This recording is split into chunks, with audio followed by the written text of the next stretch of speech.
Frères et sœurs dans le Seigneur, bonjour, bienvenue sur votre émission Péniel à la rencontre de Dieu. Bienvenue sur une nouvelle émission où nous allons à la rencontre du Seigneur, où nous explorons la parole de Dieu, où nous rentrons dans les profondeurs de sa parole afin de nous exhorter mutuellement, afin de nous édifier et afin de marcher véritablement avec le Seigneur. Soyez abondamment bénis.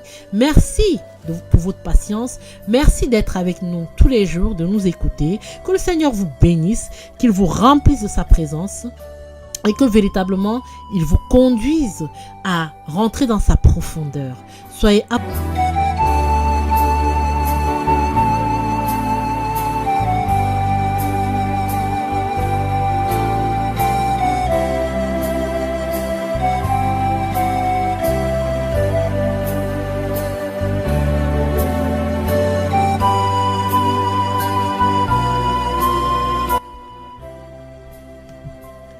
Avant de commencer toute chose, nous allons prier. Nous allons élever le nom du Seigneur parce que c'est lui qui nous permet d'être ici. C'est lui qui nous permet de pouvoir même partager sa parole. C'est pour lui que nous faisons cela. Bien sûr, nous nous encourageons mutuellement, mais tout est fait pour Christ. Tout est fait pour Jésus. Et c'est pour ça que nous voulons commencer par lui donner la prééminence en toutes choses. Prions le Seigneur.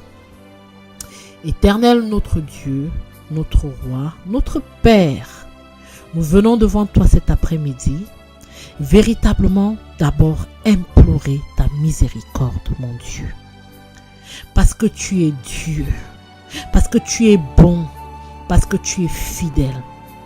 Seigneur, nous venons nous humilier devant ta sainte présence et te dire que nous avons besoin de toi. Nous avons besoin que tu nous touches. Nous avons besoin que tu nous visites. Alors Seigneur, nous venons élever ton nom. Nous venons élever ton grand et glorieux nom. Te dire Seigneur que tu mérites d'être élevé, que tu mérites d'être glorifié, que tu mérites d'être acclamé. Oui Seigneur, tu es notre bannière. Oui Seigneur, tu es notre roi. Tu es notre Seigneur, tu es notre sauveur, tu es notre tout. Et Seigneur, nous voulons élever ton nom. Nous voulons élever ton nom dans cette émission Péniel à la rencontre de Dieu. Nous voulons élever ton nom dans nos vies. Nous voulons élever ton nom dans tout ce que nous faisons. Alors aide-nous à te glorifier en toutes choses, à t'élever en toutes choses.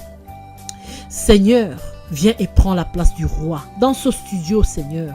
Viens et prends la place du roi sur les ondes. Seigneur, nous te recommandons tout notre équipement. Nous te recommandons les ondes. Nous te recommandons, Seigneur, notre propre personne. Afin que, Père, tout ce qui sera dit pendant tout ce temps que nous allons passer dans ta présence, Seigneur, que ce soit selon ta volonté. Que ta volonté parfaite se fasse pendant tout le cours de cette émission et éternellement. Seigneur, viens et glorifie-toi encore. Touche tes enfants, Seigneur, qui ont soif et faim de toi.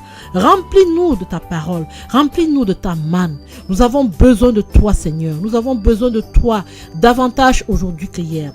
Merci aussi, Seigneur, vraiment, Seigneur, de m'avoir guéri ce matin parce que je me sentais pas bien. Merci pour la guérison. Merci aussi pour toutes les prières des saints. Merci pour toutes les personnes qui ont prié avec moi pour que je sois guéri. Merci, Seigneur. Père, sois béni, sois élevé. Et Père, je te prie, oh mon Dieu, mon roi, délivre-nous du mal. Tire-nous, Seigneur, des griffes de Satan. Ne le laisse pas vraiment continuer de venir nous remplir de tentations, mais enlève la tentation de notre cœur. Aide-nous, nous avons besoin de toi. Nous avons besoin de toi, sans toi, nous sommes perdus. Et guide toutes choses, Seigneur. À toi soit la gloire d'éternité en éternité, au nom de Jésus. Amen. Amen, amen, mes frères, mes sœurs, amen, amen. Et vraiment, nous bénissons le Seigneur. Oui, je ne l'ai pas partagé tout à l'heure, mais en fait, ce matin, je me suis réveillée avec des forts étourdissements.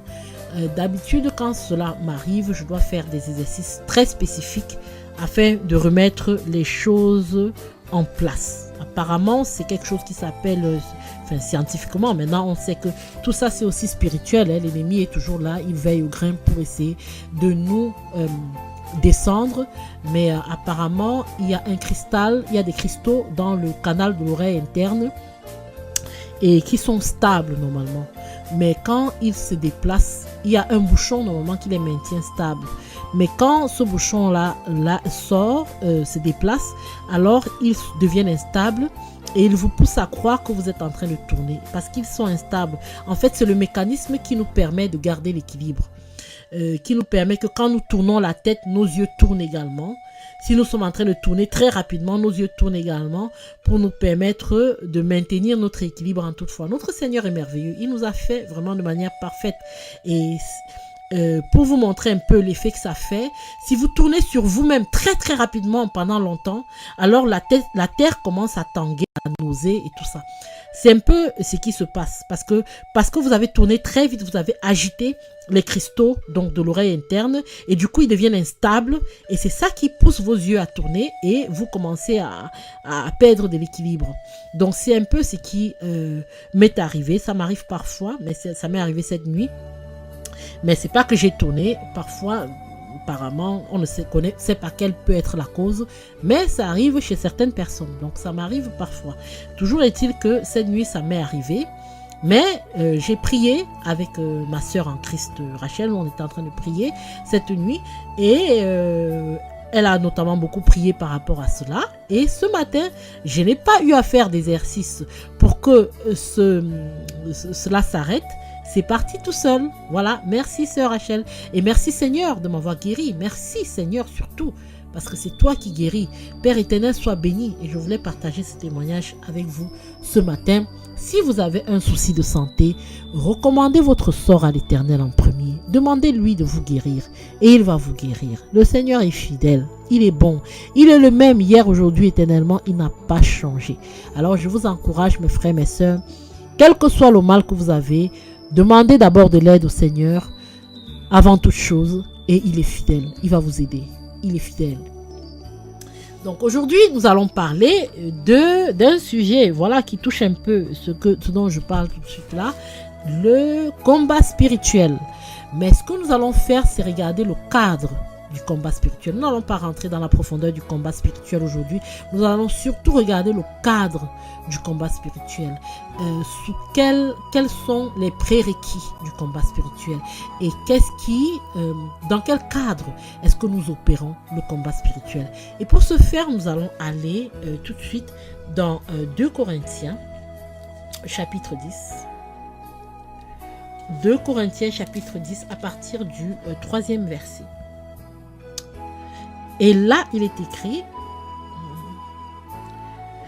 si nous marchons dans la chair, nous n'avons pas encore notre version originale ou originelle de la Bible Osterval. Juste pour rappel, nous utilisons dès aujourd'hui la Bible, depuis hier en fait, la Bible Osterval sur toutes les chaînes de la Fondation Menorah Yeshua, car le Seigneur nous a informé que c'est la meilleure Bible, c'est la meilleure traduction, parce qu'elle a été traduite par son serviteur et que c'est le Seigneur qui a mis à son serviteur à cœur de faire cette traduction, et c'est une traduction qui l'approuve.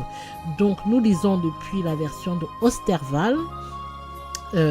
C'est pas la version originelle, mais nous l'aurons bientôt.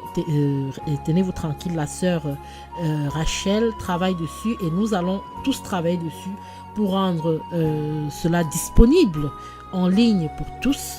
Voilà. Donc nous lisons à partir du verset 3.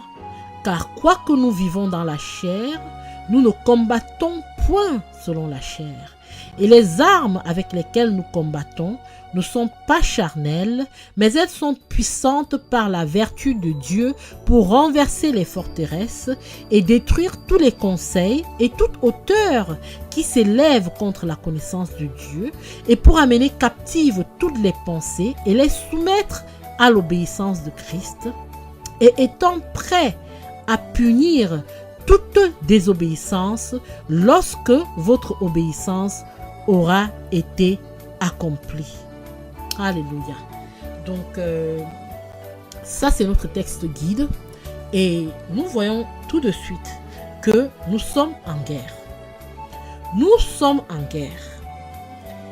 Que ce soit spirituellement ou physiquement, nous sommes en guerre. Et je vais m'expliquer. Parce qu'on n'a pas besoin d'être spirituel pour comprendre que nous sommes en guerre. Pourquoi je le dis? Regardez autour de vous. Tout est fait pour vous attaquer. Si vous sortez, vous mangez de la nourriture avariée, il y a des microbes qui rentrent dans votre corps et qui essayent d'attaquer votre corps pour vous soumettre à la maladie. L'air que vous respirez est rempli de microbes. Si vous allez dans un endroit où beaucoup de gens ont la grippe, vous allez attraper la grippe et vous allez être affaibli dans votre corps. Votre corps sera attaqué. C'est une forme de guerre physique. Si vous allez au travail, sur le chemin du travail, vous êtes en train de conduire, il y a des gens qui conduisent n'importe comment et à tout moment, vous êtes énervé à cause de la mauvaise conduite. Ça, c'est une autre forme de guerre. Vous êtes en guerre avec les autres conducteurs sur la route. Ou pour entrer dans le métro, vous devez vous bousculer parce que voilà, il n'y a pas assez de place, vous devez pousser. Vous êtes en guerre avec d'autres personnes parce que vous voulez avoir la place dans le métro. Tout le monde veut la place dans le métro. Vous allez une fois au travail, les collègues vous parlent méchamment ou vous traitent de manière méchante ou votre patron vous traite mal. Vous êtes en guerre avec ces gens parce qu'ils essayent de vous soumettre, ils essayent de vous mépriser ou ils essayent de vous offenser. Vous rentrez à la maison le soir, vous êtes fatigué, votre compagnon, votre mari ou votre épouse se fâche après vous et vous dit ouais, vous n'avez pas fait ci, vous n'avez pas fait ça, et tout de suite vous vous sentez offensé. Vous êtes en guerre avec votre conjoint. Votre fils rentre tard, vous essayez de lui reprocher, il s'énerve, il dit qu'il va quitter la maison. Vous êtes en guerre avec votre enfant. On est en guerre permanente. Vous perdez votre boulot.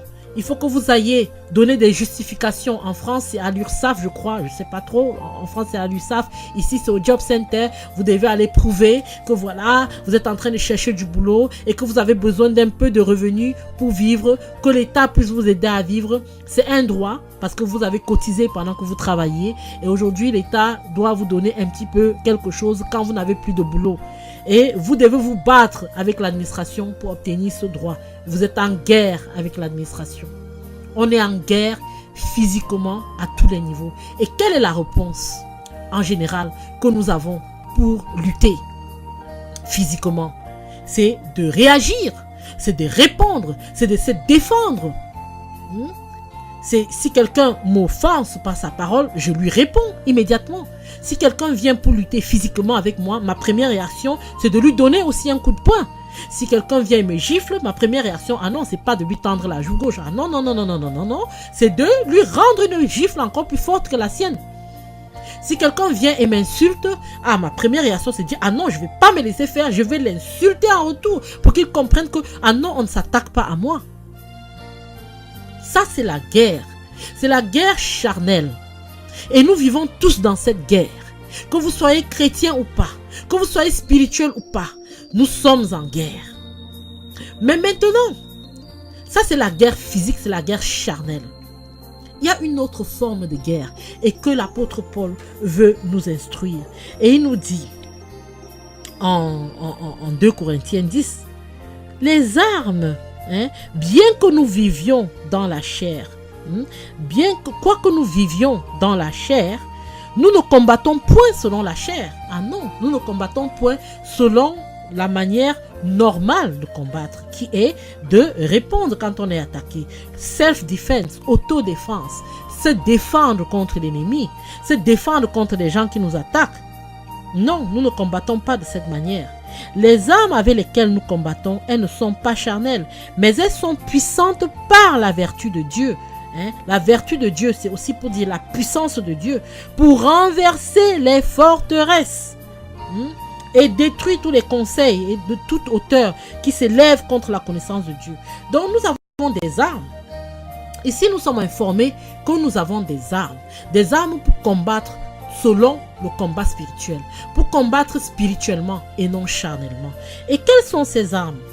Pour savoir quelles sont ces armes, donc premièrement, nous avons compris que notre combat n'est pas dans la chair, notre combat n'est pas physique, notre combat c'est un combat spirituel. Et les armes avec lesquelles nous combattons, elles ne sont pas aussi charnelles, elles sont spirituelles. Et Et elles sont puissantes par la vertu de Dieu pour renverser les forteresses. Et les forteresses, c'est qui? C'est nos ennemis. Donc, nous voyons que nous avons des ennemis qui sont des forteresses et d'autres formes d'ennemis que nous allons voir plus tard. Mais allons en Éphésiens 6. Je crois que nous sommes très familiers avec ce chapitre où l'apôtre Paul nous parle encore du combat spirituel. Il nous parle des armes du chrétien. Il nous parle des armes que nous avons besoin de revêtir. Il utilise l'allégorie du soldat romain. Il utilise l'image du soldat romain qui est une image physique pour nous faire comprendre les choses spirituelles, pour nous faire comprendre leur équivalence spirituelle. Donc nous allons donc en Éphésiens 6 à partir du verset 10.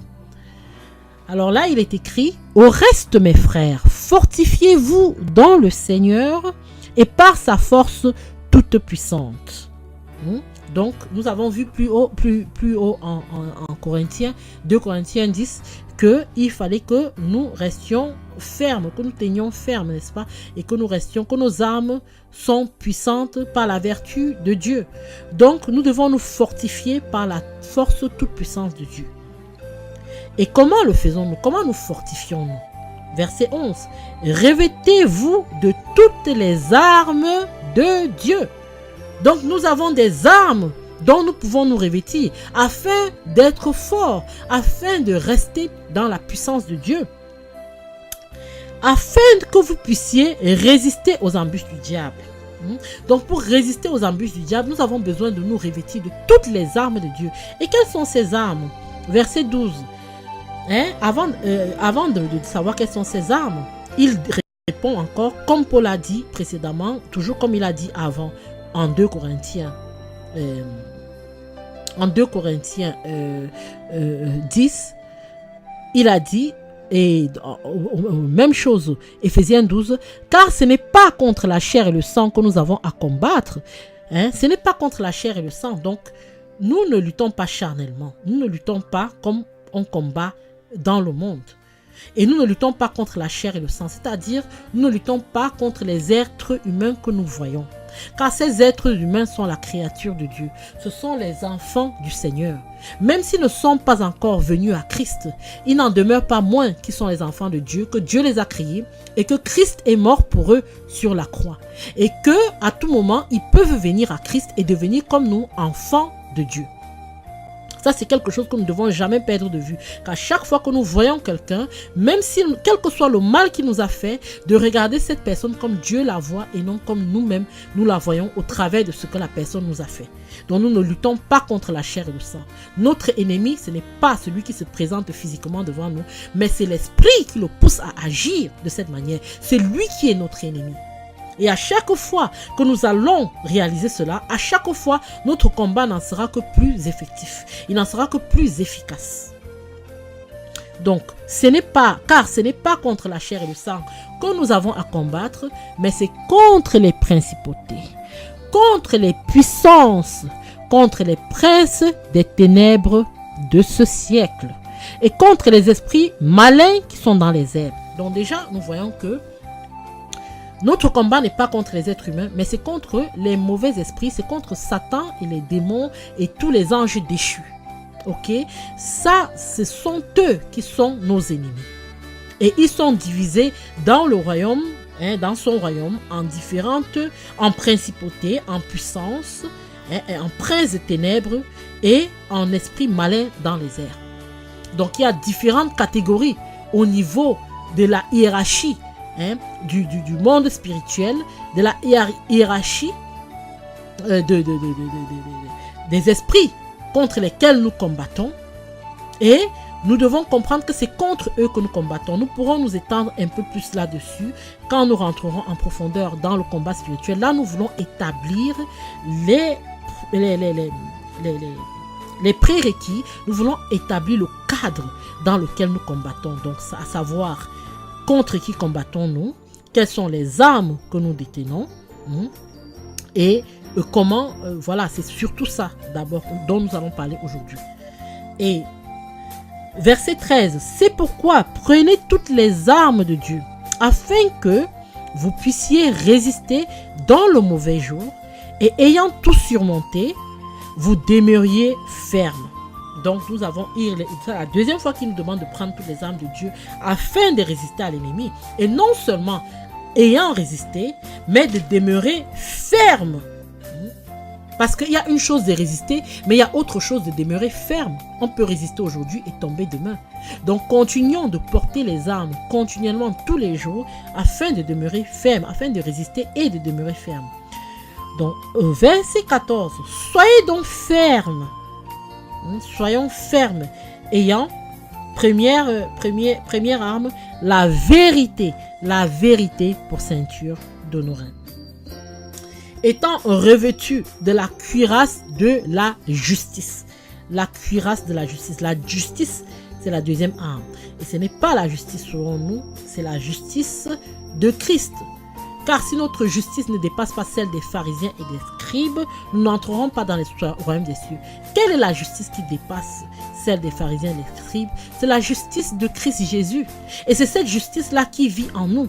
À partir du moment où nous lui donnons notre vie, nous ne marchons plus selon la justice de la loi, mais nous marchons selon la justice de la loi de l'Esprit de Dieu. Donc, la loi de l'Esprit de Dieu nous pousse à marcher dans la justice. Donc, ça, c'est la deuxième arme, la justice. La cuirasse de la justice. Troisième arme, les chaussures, ayant pour chaussures les dispositions que donne l'évangile de paix. Les chaussures, les dispositions que donne l'évangile de paix. Qu'est-ce que Isaïe a dit? Heureux sont les pieds de ceux qui distribuent la bonne nouvelle. La bonne nouvelle. Nous devons partager la bonne nouvelle. Nous devons partager l'évangile de paix. Ça, c'est la troisième arme. Quatrième arme. Prenant par-dessus tout cela le bouclier de la foi, par le moyen duquel vous puissiez éteindre tous les traits enflammés du malin. Et oui, la foi nous permet d'éteindre les traits enflammés du malin. Quand Satan vient et nous tente et nous dit, oui, mais est-ce que Dieu a dit? Tu dis, oui, Dieu a dit parce que Dieu est vrai. Dieu ne change pas. Il n'y a point en lui l'ombre d'un changement. Et parce que Dieu a dit, je sais que cela va s'accomplir et j'attends son accomplissement. Je ne marche pas par la vue, je marche par la foi. La foi, quatrième arme. Cinquième arme. Pardon, c'est la foi, cinquième arme. Sixième arme, le casque du salut. Cinquième arme, le casque du salut. Cinquième arme, le casque du salut. Parce que Jésus-Christ nous a sauvés. Nous devons avoir confiance en notre salut. Nous devons savoir que nous avons été sauvés. Nous avons été sauvés. À partir du moment où nous l'avons accepté, nous sommes sauvés. Maintenant, marchons dans ce salut et gardons-le avec crainte et tremblement, afin que notre casque ne nous soit pas ôté. Gardons le casque sur la tête, le casque du salut, mes frères, mes sœurs. Après ça, nous avons sixième arme. Ouh là là, ça c'est l'arme que j'aime. Nous avons l'épée, l'épée de l'esprit, qui est la parole de Dieu. L'épée de l'esprit. L'épée de l'esprit, c'est la sixième arme. Parce qu'avec la parole de Dieu, vraiment, nous découpons, nous séparons la chair des jointures, les os des jointures. Nous perçons, nous séparons la chair de l'esprit. Afin de voir ce qui est vrai, afin de comprendre la parole de Dieu, afin que la parole de Dieu s'inscrive en nous et nous convainc de péché et nous pousse à la repentance et nous pousse à marcher dans la vérité. Alléluia. Alléluia. Septième arme. Verset 18. Faisant par tout temps par l'esprit toutes sortes de prières et de supplications, veillant à cela avec persévérance et priant pour tous les saints. Notre septième arme, c'est la prière. Si vous voulez vous tenir debout, apprenez à vous mettre à genoux. Dans le Seigneur, le royaume de Dieu n'est pas comme le monde. C'est opposé. C'est diamétralement opposé. Dans le monde, on nous dit, va faire du bodybuilding, apprends le self-défense, apprends à te défendre, apprends la loi, apprends ceci, apprends à répondre quand les gens te parlent. Dans le royaume des cieux, apprends à te mettre à genoux. On te gifle la joue droite dans la joue gauche. Prie pour tes ennemis. Dans le royaume des cieux, le paradigme change. C'est complètement différent. Et Si tu veux apprendre à te tenir debout, apprends à prier. Prie pour tes ennemis, prie pour tout le monde, prie pour toi-même, prie pour ta famille, les situations que tu n'es pas, pour lesquelles tu n'es pas d'accord. Prie, prie, prie, prie. Ça, c'est la 7e arme. Et l'apôtre Paul nous dit de veiller à cela avec persévérance. Toutes sortes de prières et de supplications. Dans ta tête, prie. Tu marches en route, tu es en train d'aller au boulot. Les voitures essayent de te doubler, de te faire des queues de poisson. Tu pries pour eux. Seigneur, aide ce monsieur. Évite-le de rentrer dans un accident. Donne-moi la patience, mon Dieu. Aide-moi à ne pas tomber dans le péché en l'insultant. Je veux lutter selon ta manière. C'est ça, le combat spirituel, c'est notre vie. Je vous ai dit que physiquement, nous sommes en guerre toutes les minutes de notre vie. Physiquement, nous sommes en guerre toutes les secondes. Et le combat spirituel, c'est notre mode de vie. En tant que chrétiens, nous combattons spirituellement, nous ne combattons plus physiquement. Voilà les armes que je vous ai exposées. Voilà les armes que le Seigneur nous a données. Ce sont des armes précieuses à utiliser afin de tenir ferme. Afin non seulement de résister à Satan, mais de tenir ferme et de continuer de tenir ferme. Et ces armes, nous devons les utiliser tous les jours. La vérité, oui, nous devons dire la vérité, nous devons parler de la vérité, nous devons faire des témoignages vrais, sortir des faux témoignages, sortir des mensonges, arrêter de nous mentir à nous-mêmes et aux autres. Nous devons aussi, la deuxième arme qui était donc, je retourne là parce que je ne les ai pas par ordre dans ma tête.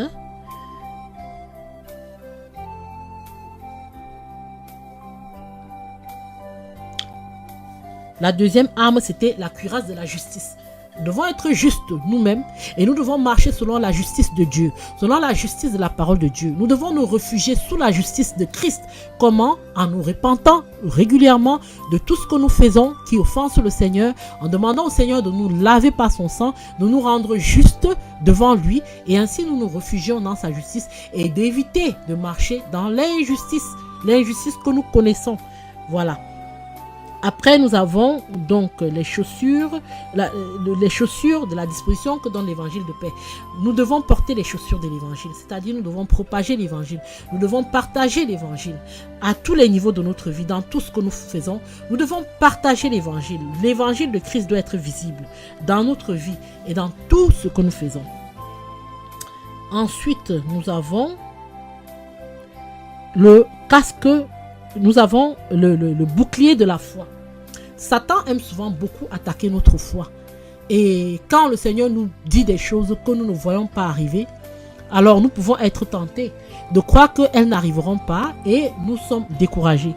Mais le Seigneur nous encourage à croire que ces choses-là arriveront certainement. Nous devons avoir la foi. Car la foi, c'est l'espérance des choses qu'on ne voit pas. L'évidence des choses qu'on ne voit pas. Donc l'évidence des choses qu'on espère et l'espérance de ce qu'on ne voit pas. Et ce qu'on ne voit pas, nous savons que cela nous est acquis parce que nous avons été promis ces choses. Jésus-Christ revient bientôt, il revient certainement, il revient sûrement et nous l'attendons parce que le Seigneur nous l'a dit et nous avons foi en sa parole. Voilà. Nous avons aussi, donc ça c'était le bouclier de la foi. Donc c'est un bouclier qui nous empêche, quand les flèches de l'ennemi viennent pour nous attaquer, nous mettons notre foi devant. Et voilà, nous avons l'épée de l'esprit, nous avons le casque du salut, nos pensées, notre tête, nous devons protéger nos pensées. L'ennemi vient nous attaquer dans nos pensées, il vient nous attaquer, changer nos raisonnements, nous détourner, mais nous devons avoir donc le casque nous devons avoir le casque du salut par lequel nous savons que nous sommes sauvés et nous devons le garder comme nous l'avons dit précédemment. Et l'épée de l'esprit qui est la parole de Dieu. Lisons la parole de Dieu, méditons-la, appliquons-la dans notre vie, mettons-la en pratique, obéissons à la parole de Dieu. Et c'est la parole de Dieu qui vient nous aider à discerner le péché de la vérité. Parce que le péché peut ne pas être visible, il peut ne pas être connu tout de suite, mais en lisant la parole, nous voyons, oh là là, la parole de Dieu dit, voilà, il faut aimer ses ennemis, mais je me rends compte qu'en fait, j'ai tendance à plutôt les maudire, donc je change, je vais aimer mes ennemis.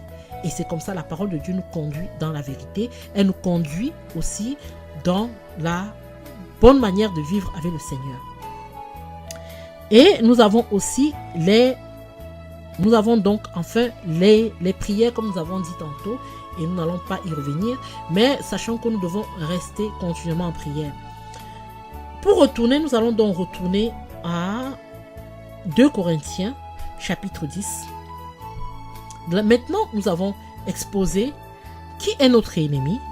Nous avons exposé quelles sont les armes que nous avons. Mais nous allons continuer parce que nous n'avons pas parlé vraiment en profondeur de l'ennemi. Nous n'avons pas vraiment déterminé qui est l'ennemi. Nous avons dit d'une part que oui, c'est effectivement Satan et les anges déchus. Oui, ce sont eux nos ennemis. Mais nous avons aussi d'autres ennemis que nous allons voir un peu plus tard.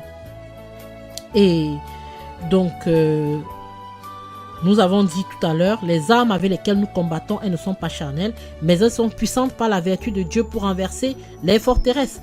Les forteresses, c'est quoi? C'est le monde des ténèbres. C'est ce qui s'établit autour de nous pour nous détruire, que ce soit en termes de Satan et ses anges, que ce soit en termes des malédictions accumulées, des malédictions générationnelles et tout ça. Ça, c'est les forteresses. Donc ça relève de tout ce qui est mauvais esprit, tout ce qui est satanique. Hein, voilà. Maintenant, nous allons et de détruire tous les conseils et toute hauteur qui s'élève contre la connaissance de Dieu. Et pour ramener captives toutes les pensées et les soumettre à l'obéissance de Christ. Donc, nous voyons que le deuxième volet, c'est au niveau argumentaire. C'est au niveau des pensées. Parce que nous sommes énormément attaqués dans nos pensées. Notre chair est notre plus grand ennemi. Notre chair veut toujours nous pousser à pécher. Et nous devons nous élever contre toute hauteur qui s'élève contre la connaissance de Dieu. Que ce soit au niveau même externe à nous, c'est-à-dire des doctrines, des démons qui viennent pour nous faire croire que c'est la vérité. Nous devons nous élever, nous devons détruire toutes ces doctrines. Nous devons les détruire. Nous devons les rejeter.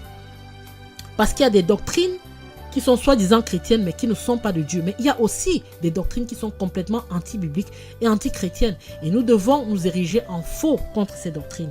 Mais nous avons aussi un deuxième niveau qui est interne, c'est-à-dire nos pensées.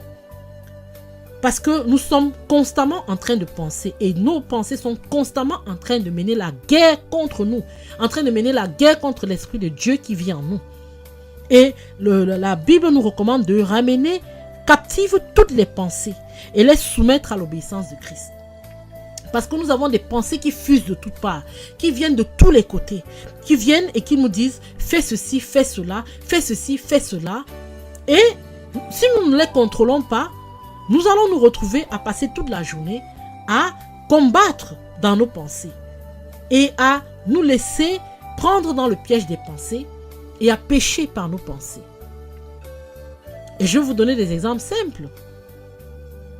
Il peut arriver que vous vous disputez avec quelqu'un et peut-être que cette personne vous a vraiment fait du tort et vous avez vraiment mal parce que cette personne vous a fait.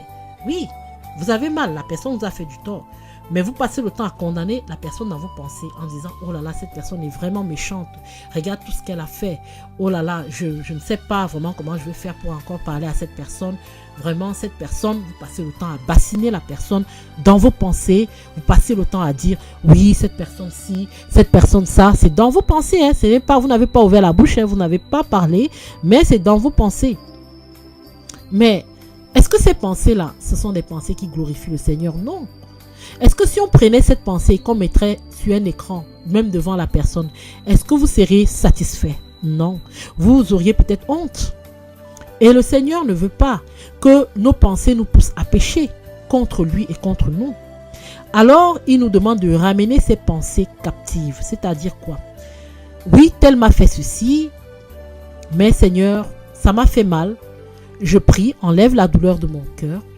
Je bénis cette personne, je prie pour cette personne afin que tu la délivres de cet esprit qui la pousse à agir de cette façon-là. Père, aide-la, aide-moi également à lui pardonner. Je pardonne donc cette personne tout le mal qu'elle m'a fait. Et Seigneur, je veux marcher avec toi et je te supplie afin que cette personne soit délivrée pour elle-même et pour les autres. Voilà. vous méditez cette pensée-là. À chaque fois que vous pensez à ce que cette personne vous a fait, méditez les pensées positives. Et ce n'est pas la pensée positive, excusez-moi. Les pensées qui viennent de la parole de Dieu. Méditez les pensées qui viennent de la parole de Dieu pour cette personne. Je pardonne cette personne. Seigneur, aide cette personne. Seigneur, tu dis que nous devons prier pour nos ennemis. Je prie pour cette personne afin qu'elle soit délivrée. Seigneur, tu dis que nous devons pardonner. Je pardonne à cette personne. Et c'est comme ça que vous ramenez vos pensées captives à l'obéissance de Christ. À chaque fois que les pensées qui veulent vous entraîner vers le bas viennent, vous prenez les pensées qui vous ramènent vers Christ. Et c'est comme ça que vous combattez. Et si vous pouvez même dire ces choses vraiment à voix haute, vous le dites. Si vous êtes seul, dites-le. Si vous êtes en public, bon, vous pouvez le dire dans votre cœur, mais continuez de dire plutôt ces choses, de méditer sur toutes les pensées qui sont obéissantes à la parole de Dieu, parce que Christ est sa parole. Si nous ramenons les pensées captives à l'obéissance de Christ, ça veut dire que nous ramenons les pensées captives à l'obéissance de la parole de Dieu. Au lieu d'obéir à Satan en maudissant la personne par nos pensées, nous bénissons la personne en obéissant à la parole de Dieu. Et ce n'est qu'un exemple. Imaginez vous-même tout genre d'exemple. Quelqu'un a peut-être tué un membre de votre famille et vous êtes vraiment dans le chagrin et la douleur et vous avez la haine dans votre cœur contre la personne. Vous savez très bien que la haine n'est pas une pensée qui est captive à l'obéissance de Christ. Elle est plutôt captive à l'obéissance de Satan. Votre douleur est là, certes. Vous dites, Seigneur, j'ai vraiment mal, j'ai beaucoup de chagrin pour la perte de cette personne que j'ai perdue. J'ai aussi beaucoup de haine dans le cœur contre cette personne qui a pris la vie de ma personne. Alors, Seigneur, je te supplie, enlève la haine de mon cœur, déracine la haine. Je pardonne cette personne qui m'a fait du mal en ôtant la vie du membre de ma famille, je lui pardonne. Je te demande, Seigneur, de lui pardonner ses péchés. Je prie, Seigneur, que tu aides cette personne à être délivrée de l'esprit qui la pousse donc à tuer les gens. Père, délivre-la, pardonne-lui ses péchés, aide-la. Père, je te demande aussi d'apaiser mon cœur, d'enlever toute pensée qui n'est pas de toi de mon cœur vis-à-vis de cette personne, d'enlever tout chagrin dans mon cœur, ramène la joie dans mon cœur, ramène la paix dans mon cœur. Vraiment, Seigneur, apaise-moi. Oui, la joie vient le matin, hein? Les pleurs sont pour la nuit, la joie vient le matin, car la joie de l'Éternel est ma force. Je ramène toutes ces paroles de la parole de Dieu et ainsi je nourris mes pensées et je soumets toutes mes pensées à l'obéissance de Christ. Et ça veut dire que quoi? Nous devons être tout le temps en train de vérifier nos pensées, de ne pas laisser nos pensées parcourir et aller à volo, mais véritablement d'être constamment en train de checker nos pensées, en train de vérifier si les pensées que nous avons sont de Dieu. Et dès que nous nous rendons compte que ce n'est pas du Seigneur, immédiatement nous donnons les pensées qui viennent du Seigneur afin de combattre ces autres pensées-là. Vous voyez? Donc ça, c'est le deuxième ennemi. Le deuxième ennemi, c'est dans notre tête. Ce sont les raisonnements. Le deuxième ennemi. Les raisonnements du monde et les raisonnements dans notre tête. Et ça, nous devons aussi les détruire. Et nous les détruisons par la parole de Dieu. En ramenant captives toutes les pensées et en les soumettant à l'obéissance de Christ. Et la troisième chose, c'est de punir toute obéissance. Et ça, c'est au verset 6. Et étant prêt à punir toute obéissance lorsque votre obéissance aura été accomplie. Et ça, c'est important parce qu'il y a une condition. C'est vrai, on est frères et sœurs en Christ, on peut se reprocher mutuellement des choses que nous commettons, mais avant de reprocher, il faudrait que nous voyions que nous-mêmes, nous avons déjà obéi à ce que nous reprochons à l'autre. Pourquoi? C'est important. Jésus-Christ a dit enlève d'abord la poutre qui est dans tes yeux et tu verras plus clair pour ôter la paille qui est dans l'œil de ton voisin. C'est important. C'est pas pour dire que nous ne devons pas dire le péché quand nous le voyons, mais nous ne devons pas être hypocrites. C'est-à-dire que si nous savons nous-mêmes que nous sommes des menteurs, que nous mentons, n'allons pas dire à l'autre de ne pas mentir. Corrigeons déjà d'abord cela en nous. Et une fois que c'est corrigé, maintenant disons à l'autre, ne mens pas. Parce que ça sera efficace. Ce sera le véritable combat. Si nous marchons dans le mensonge, nous allons dire aux autres que ne mentez pas, alors nous nous mentons à nous-mêmes et ce n'est pas le combat. Nous sommes en train plutôt de rentrer dans les filets de Satan. C'est pour dire quoi? Que à chaque fois que nous avons franchi une certaine obéissance avec le Seigneur et que nous voyons un frère en Christ qui marche dans ce péché, nous avons le devoir de lui dire de ne plus marcher dans ce péché. Pourquoi? Parce que ça va aider le frère. Nous savons que nous, le fait de ne plus marcher dans ce péché nous a aidés et ça va aider le frère et ça va aussi aider l'assemblée. Je vais vous donner des exemples. Quand les apôtres se sont retrouvés ensemble et quand les chrétiens au début, les premiers chrétiens, quand ils étaient encore dans la chambre haute et que le Seigneur rajoutait tous les jours à l'église, qu'est-ce qu'ils ont fait? Vu qu'ils étaient faibles, ils ont décidé de rassembler tout ce qu'ils avaient et de mettre en commun afin de pouvoir se soutenir les uns les autres. Chacun vendait ses propriétés, ramenait l'argent dans la caisse commune et c'était redistribué équitablement. Ça, c'était ce qui se faisait. Maintenant, il se trouve que Ananias et Saphira ont voulu être sages, ils n'ont pas joué le jeu. Ils ont ramené juste la moitié de ce qu'ils avaient vendu et ils ont gardé l'autre moitié pour eux-mêmes.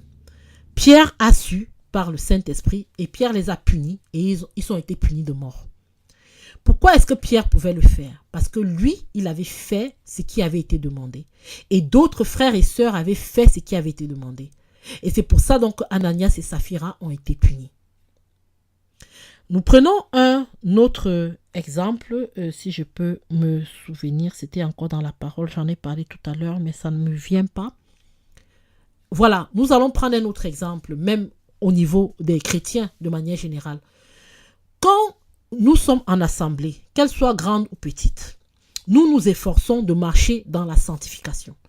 Et quand quelqu'un fait du mal à son frère, voilà la procédure. Premièrement, tu vas voir ton frère, tu lui dis, voilà, tu m'as fait du mal et je voudrais que, ou tu as péché, ou tu as fait telle chose. Quand tu sais que tu n'es plus dans ce péché, quand tu sais que le Seigneur t'a vraiment tiré de là, et que par sa grâce, il t'a tiré de là, et tu vois ton frère faire un péché, ou bien commettre quelque chose contre quelqu'un d'autre ou contre toi, tu vas le voir en secret, tu lui dis, écoute, tu as fait ceci, vraiment, arrête. Si la personne n'arrête pas, tu ramènes un autre frère qui est témoin et tu lui dis, j'ai déjà parlé au frère, il n'a pas écouté, mais je viens avec toi pour lui parler. La personne n'écoute toujours pas. On ramène maintenant toute l'assemblée. L'assemblée lui dit, arrête ce que tu fais. La personne n'écoute toujours pas, alors la personne doit être excommuniée. Et c'est comme ça que son péché est puni, parce que nous devons marcher dans l'obéissance.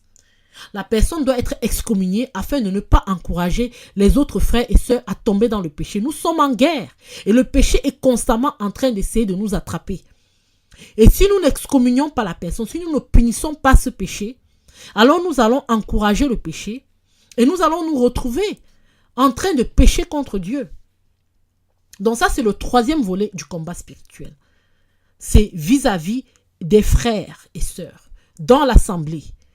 C'est de punir les péchés. C'est-à-dire les dénoncer, dénoncer le péché. Et ne pas permettre que les gens puissent marcher impunément dans le péché dans la maison de Dieu. Donc, pour résumer et pour finir, pour clôturer sur cela, nous avions donc, premièrement, nous avons trois formes, trois types d'ennemis. Le premier ennemi, c'est Satan et les anges déçus, donc le monde malin, le monde des ténèbres, ça c'est le premier ennemi. Deuxième ennemi, ce sont les raisonnements externes à nous et raisonnements internes à nous, nos pensées et tout ça. Troisième ennemi, c'est le péché au sein de l'assemblée que nous devons aussi combattre.